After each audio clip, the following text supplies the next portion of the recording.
How's Hanley doing, I guess, and at what point will you guys kind of need to figure out where you want to go with this?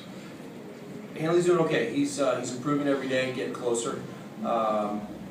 He's such a finely tuned athlete. I think that's the type of bodies that we're dealing with here. That when something is a little off, it takes a little time to make sure that everything is okay before he gets back in there. He's going to run through a series of tests today indoors, much like he did yesterday. We're looking to get him outdoors tomorrow, test it a little bit more, and see where he's at. But it's getting closer, and we feel comfortable saying that his return could be close.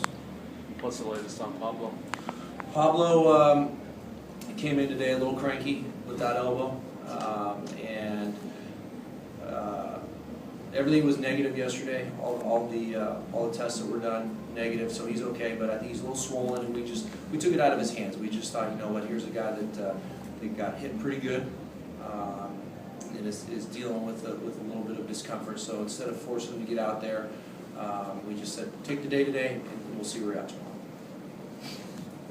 The last couple of games have been, wide margin games. How much does the short bench compromise you in late innings, in case it's a close game? Does that put you at a disadvantage, do you think? Well, at times it can be challenging when you get a score like that. What you're looking to do is you're looking to get some guys off the bench, get them some at bats, get some regular players off their feet. There's a combination of things there, and it can be a little challenging. So you get to the 6th or 7th inning, you want to start to make those moves, but you might have to wait until the 8th inning because you get a little light. But I've asked some guys to do some things a little bit earlier than I'm comfortable with, but I think it's working out. We've managed to get through the games, but it can be challenging when you get a little bit of a short bench.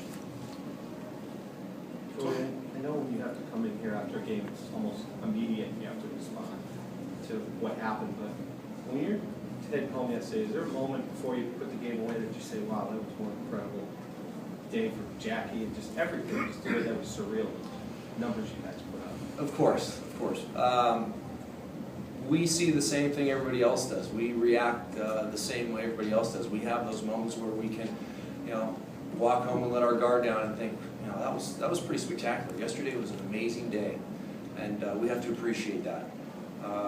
But at some point, you look to turn the page and enjoy it for a moment and get ready for the next day, and that's what we're trained to do in baseball. But certainly, yesterday and the day before have been a couple of special days on the baseball field, and combination with everything that we're dealing with as a team right now, it was exhausting. I think last night I went home and collapsed. It was finally got to that point where I thought I could rest a little bit, and had a good night's rest.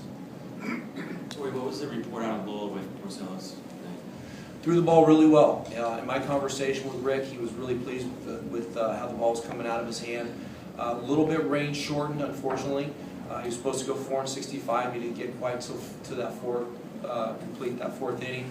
And he didn't get to 65 pitches, unfortunately. But the up-downs are what mattered. He got up 4 times. Just talking to him, he was really excited about how he felt with no limitations, and then the results. Not necessarily the hits and the amount of strikes and stuff like that. We know what he's capable of doing. We're talking about internally how he felt, and everything checked out just fine. Is there going to be a second rehab outing because of the range shortened first outing? Or? I'm not sure at this point. I think what we're going to do is get a feel for how he's doing today, and then piece it together from there. So, it's the day after his start. I think we want to get him back on his feet, see how he's doing, see how he's feeling, and then coordinate from there. But John, around the team, Torey, how has he helped in terms of being able to observe and watch, and if at all? Interesting question, because he's able to see the game from the camera's view, from a different view, and he's seeing some things that are pretty enlightening, mostly from a pitching standpoint. I mean, he's sharp all the way around. When we talk about pitching and mechanics, he's spot on. So he's watching some things and recognizing some things from some of our pitchers. And then, after the game, it's mostly about what happened, how it happened, what were some of the thoughts, and just connecting with him the best way we can to get his perspective. And like I said yesterday, the best part about my day is walking in and seeing him smile and laugh. So having him around right now is really good for all of us. Is that a limitation of being in the dugout as a manager or a bench coach, the angle you give the game, that sometimes, that's why you have the replay guys inside, that sort of thing. Yeah.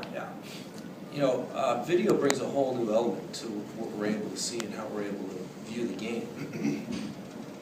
We have a very limited view. We're kind of boxed in here in Boston, and it gets to be challenging at times. But we're conditioned to pick up on things no matter where we're at, whatever our angle is. If we happen to see something, we can go into that video component and we can figure out what's going on and what's happening. But there's a lot of eyes on these guys at all times, and it can be challenging. But I just think, John, to clarify a little bit of what I'm talking about, John, the stimulus is gone. It's just a relaxed point of view, and I think he's able to see things a little bit differently because of a combination of things. Are you guys any closer to naming someone to the coaching staff? I'm glad you asked. Yes, we are. It looks like at this point we've decided that Dana LeVangie is going to come out of the bullpen. He's going to join me in the dugout as bench coach. And then Bob Kipper, our AAA pitching coach, is going to fall into Dana's spot in the bullpen. A lot of moving parts there. And we wanted to stay internal. We know these guys, we know that these two guys know baseball on a really good level, especially from within our system. And I think the fit's going to be really special. Torey, the fact that Dana's got a background with advance and everything, can that be of assistance to you, that the information he can provide during the game?